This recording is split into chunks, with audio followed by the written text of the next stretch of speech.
It's a second half, but ultimately another tough night. What did you make of it? Yeah, performance first half nowhere near good enough. Too nice to play against in all aspects. Too passive defensively. The lines weren't coming up, giving them the space they want. Too from position in possession, not playing balls over their press. Second balls, all the things that make you a nice team to play against. We did. Hence, a good team can go 3-0 up against you. The second half was better. But, of course, the results relatively confirmed by them.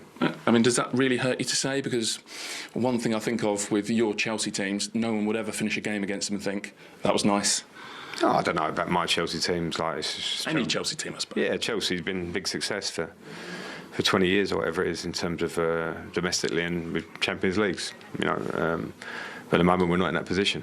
And in the time I've been here, it's pretty evident and clear for me to see behind the scenes, and I say the training ground reasons why. The idea, as I say, if you're going to be a nice team to play against, we want to play short passes all the time and back on ourselves and not look up to play a forward pass, and at the top end of the pitch, have responsibility to hold and run behind and do some things that we did do in the second half, then it doesn't matter whether you come to Arsenal or anywhere in the Premier League. So, those things maybe are not things to change overnight.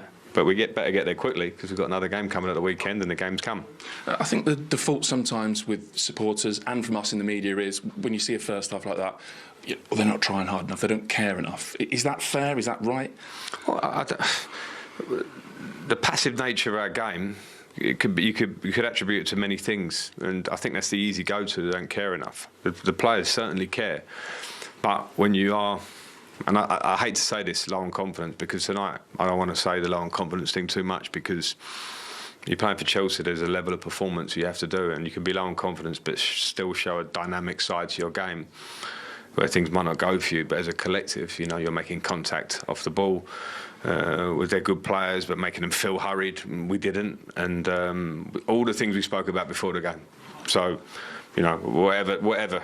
Maybe it doesn't even matter what the core reason is, because the only thing that will get you out of it is working hard and understanding the things to do. And at the minute, we're a team that's a little bit conditioned in a way, but makes it pretty nice to play against. And that's what a Chelsea team hasn't been in recent years, and that's what will have to change. Where does the gap between the two teams that we saw tonight, where does that come from? I don't know. It's... Maybe it was a different gap. It was the other way around for many years in football. We have to just understand it now and not think about the gap, think of ourselves and perform to a level, because I was asked a lot about the game, of the talent in the room, and all these things in the dressing room. But we have to, from what this season tells you, from start to finish, by the way, because the goals that we've scored, the points that we've got, is not a normal Chelsea season.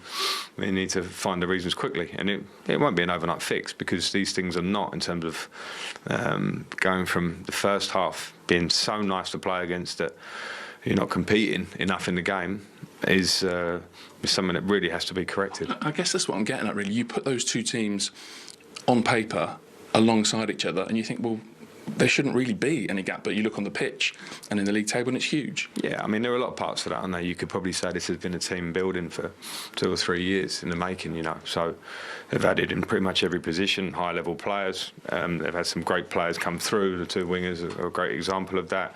So they've done a lot in their sense, and then they work on an idea, on a way, and you can see some things become second nature.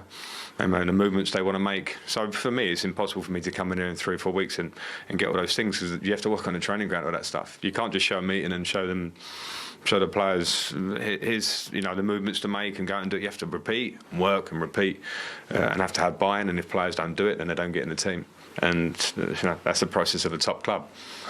And 6 games in for you, do you feel almost like the more you search for answers, the further away you get? No, the main answers for me are pretty simple. So we have to do them better, the basics, and do them better, and then we'll get some progress. At the minute, we're not getting progress because the results tell you that. So it's clear tonight for me. But the first half was nowhere near good enough as a performance for the players that we got and where we want to be as Chelsea. But it's a reality, and that's what I've come into. It's what we need to improve as a club. The idea of what we want to do and how aggressive we're going to be about it, because football moves quickly. We have to be aggressive about addressing what that first half looked like. I certainly, spoke to the players about it, but it's actions. It's not words. And unfair, I know, to pick one individual, but you're striving for goals. You put Aubameyang in. Does he just look like a guy who hadn't played a lot of football, which he hasn't? I'm not going to comment on individuals in the game. Because I'll talk about a collective and it's a performance, because I don't want, because I know what you said, I understand what you said about Chelsea fans who talk about players not caring. I don't believe that. I don't believe that.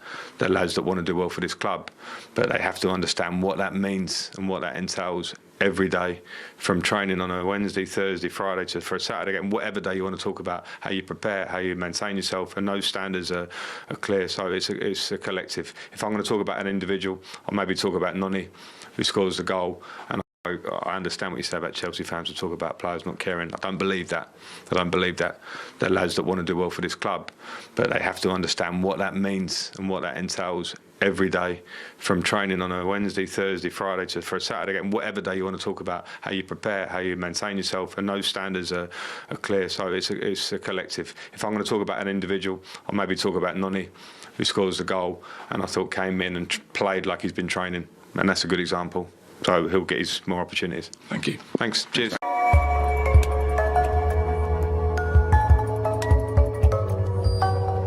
Position maintenant. Alors que se passe-t-il? Le buteur Hakim Ziyech est resté au sol.